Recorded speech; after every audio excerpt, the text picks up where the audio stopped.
It's a terrible rainy day here in the Hudson Valley, and it's the perfect day to play.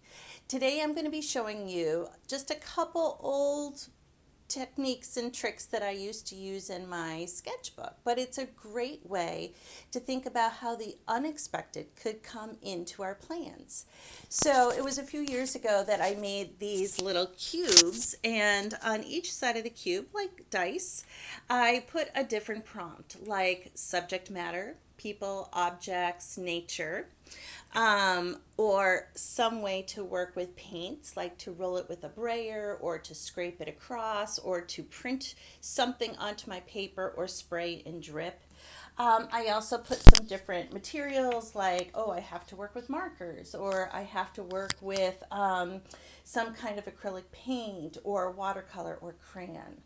And just taking these little cubes and tossing them down on a paper gives me a chance to do something that was unexpected, something that I hadn't planned that I could put into my artwork.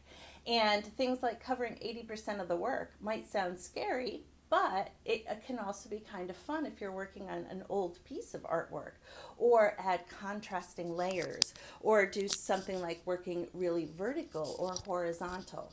So today I'm going to show you how I used these cubes to develop the artwork that I'm working on, and how I just took a book that had lots of nature images in it, from ladybugs to birds to drawing lions and just working with different things. So I used this book and I just opened up to any page that came at random, and that became my subject.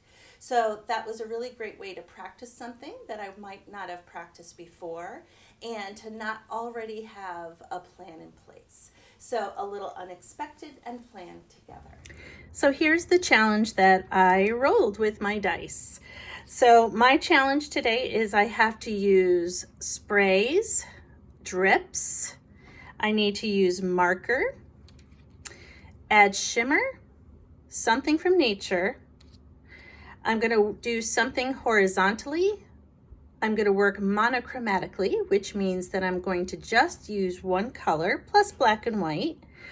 And I have to either use paste or a crackle, and I'm going to do some type of repeating stamp pattern. So this is exactly what I mean by doing something that is unplanned. However, now that I have that, I didn't know what I was going to start with. I have an opportunity to do a little bit of planning. I chose this paper. This was some paper from the bottom of my paint palette, and I had used some repeating patterns from a stencil. So that already creates that repetition that I needed some kind of pattern. The colors here are mostly monochromatic. I've got a lot of black. I've got this turquoise, which is in the green family. And I am going to use some turquoise paint, black and white, like I said. I'm working with golden acrylics. These are some fluid, so they're just a little bit looser. I've just got a carbon black, teal, and a titanium white. I have to use marker, so I chose a neutral marker. This is a paint pen. It's an acrylic paint pen, and I chose it in this kind of neutral gray. I'm going to add some shimmer using this liquid metal. This is by Sargent Arts, and it really truly is look like liquid metal, and especially when it dries. So that'll add my shimmer. And to add a little bit of extra play and fun to my challenge, I had to use something from nature.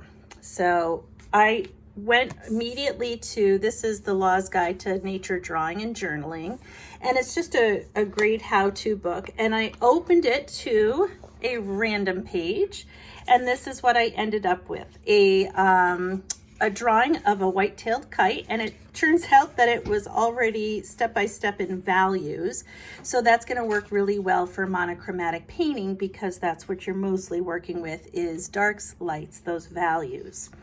So I'm going to speed this up a little bit, and you can see how I take all of these random ideas, these unexpected outcomes, and do a little bit of planning so that I have a combination of both.